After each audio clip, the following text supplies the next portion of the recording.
Okay, today I'm talking about 3 films from the DC Extended Universe that are widely considered to be some of the worst, if not the worst films in the whole series. And the names of those 3 films are Joss Whedon's Justice League, Suicide Squad, and The Flash.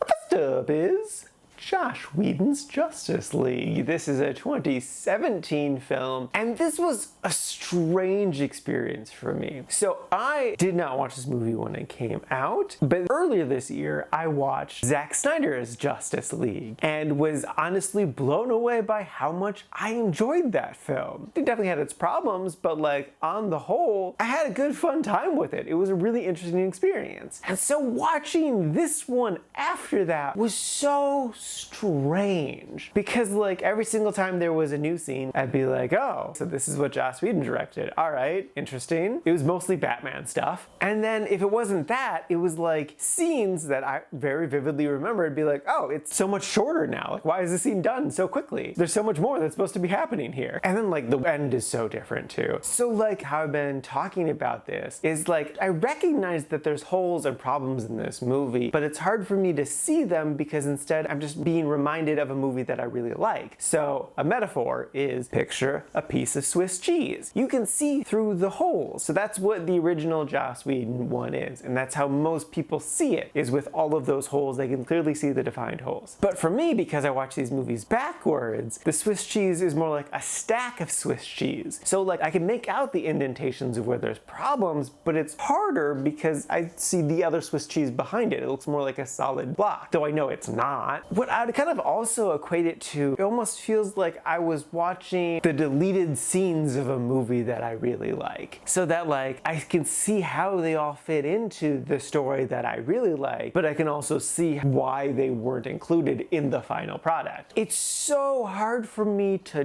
judge this movie because it's confusing. I understand why and how people had so many problems with it when it came out. Really, I'd just describe it as like a whatever movie, because all it really did for me was just remind me of a movie that I really liked. So I did technically walk away from the experience with positive emotions, but I know that this thing is a fundamentally flawed film. Would I recommend this movie? I mean, it's an interesting experiment watching Zack Snyder's first and then coming back to this one. But if you're gonna watch just one of those two, watch Zack Snyder's. It's so good. Yeah, it's long, but like honestly, it's paced really well and just fundamentally works so much better. So yeah, no, it's just kind of a whatever film that I wouldn't recommend, unless you're doing the thing that I did.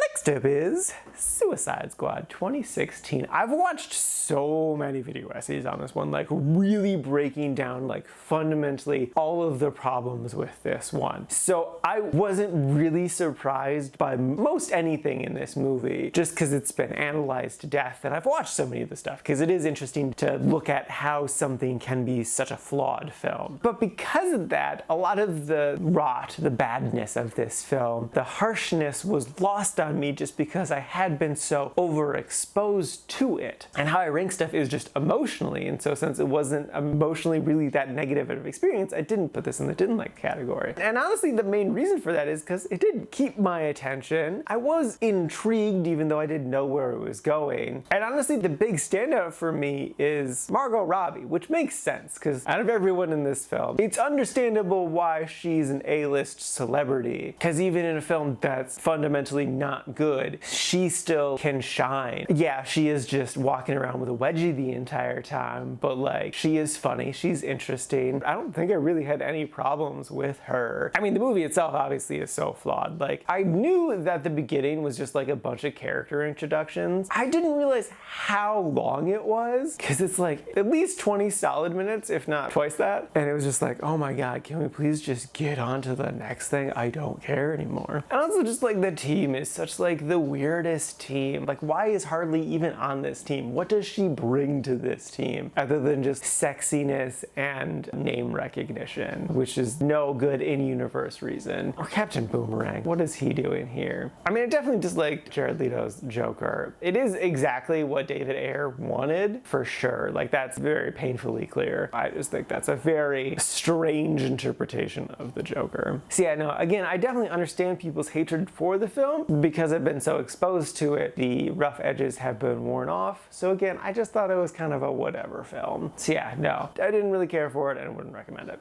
And lastly is The Flash. This is a 2023 film. This is such a strange film because it's kind of just like nothing. It's trying so hard to be funny, but it's just not. It's like they hired a middle-aged mom who's just like, I'm really funny, wrote the script. And like, what's so weird to me too is Ezra Miller, who I know as a person is not the best, but in the other DC films, he definitely stood out. He had more of a personality. He had more color, he had more pop. And in here, there's two of him, and he's just kind of whatever. It's so strange. Ben Affleck Batman. Firstly, that costume, what the hell? Secondly, this is the most Ben Affleck did not give a f about this movie he's done so far. Wonder Woman cameo was hilarious in a bad way. Michael Keaton Batman was so not him, like his fight scene movements. And then like, I feel like he just really didn't have a personality. Like, yeah, there were little bits and little things, and the musical motifs definitely got to me. There was one joke I did like, and it was the Batman one where he pulled out the tape measure. I was like, oh, that's kind of silly and random. That was it though. That was the only joke I liked. I will say I did like Supergirl. They definitely did not do enough with her, but the actor who played her, I think, was solid, and had they just given her more to do, it would have really elevated the film by a lot. Having this be a nostalgia film set in 2012 with Zod again felt just like a response to Avengers Endgame. Also, all of the spears of old DC properties, I knew that was gonna happen. And I thought it would make more sense in context of the film, and it really doesn't. They're just kind of there. They're talking about like universes colliding and getting destroyed and it's all the Flash's fault. But I don't feel like it really fits. It doesn't really make sense. Also, talking about things that don't make sense. The whole spaghetti thing of like going back in time doesn't change the future from that point, it changes the past as well. So you're just in a different universe. And I'm like, that doesn't make any sense. I've watched plenty of time travel stuff, and this is the weirdest one I've heard. It doesn't make logic. If you can explain it better than spaghetti, enlighten me, please. Honestly, when I started recording this, I kind of felt bad putting this one as the least of these three, but talking about it here, I'm like, no, I've convinced myself I've ranked it correctly as the least of these because it's so strange in that it's just kind of nothing. So yeah, no, it's still a meh, but I would not recommend it. It's just kind of a void of a film.